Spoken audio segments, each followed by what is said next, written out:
Mga kapaglaom, maayong butag kaninyong tanan og happy midweek.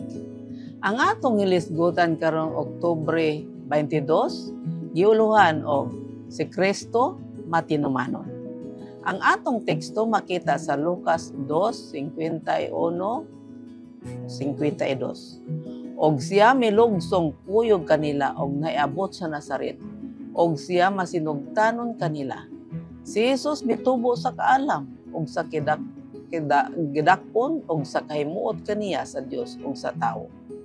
Kapaglaom, bisan pa sa balaan nga misyon ni Kristo, ang iyang gipaibabaw nga relasyon uban sa Dios diin siya nasayod niini. Wala siya nagpasagad sa paghimo sa praktikal nga mga buluhaton sa kinabuhi.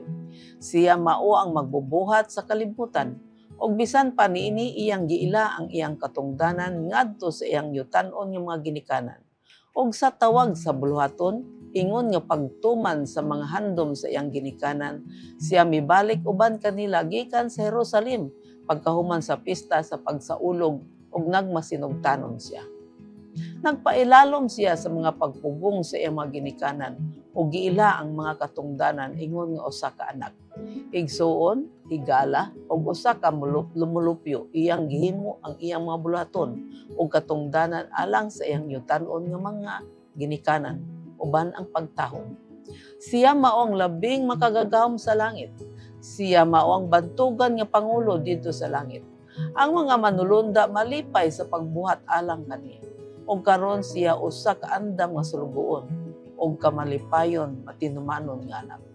Si Jesus wala mitalikod gikan sa matinud-an nga pagserbisyo sa usa ka anak. Dili niya tuyo ang paghimo og bisan unsa aron sa pagpaila sa iyang kaugalingon gikan sa ubang mga batan-on o sa pagpahibalo sa iyang langiton nga pagkahimugso. Bisan ang iyang mga higala o mga paryente sa tibuok katuigan nga si Kristo nagkinabuhi uban kanila, walay nakita nga pinasahi nga mga ilhanan sa iyang pagka-Dios.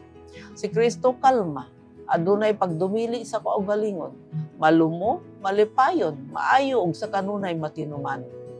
Kapaglaom, adunay mahinungdanon nga pagtulon-an alang sa mga ginikanan o mga kabataan ang pagkat-on diha sa kahilom sa kasulatan kalabot sa pagkabata o pagkabataan ni Kristo. Siya mao ang sumbanan sa tanang mga butang.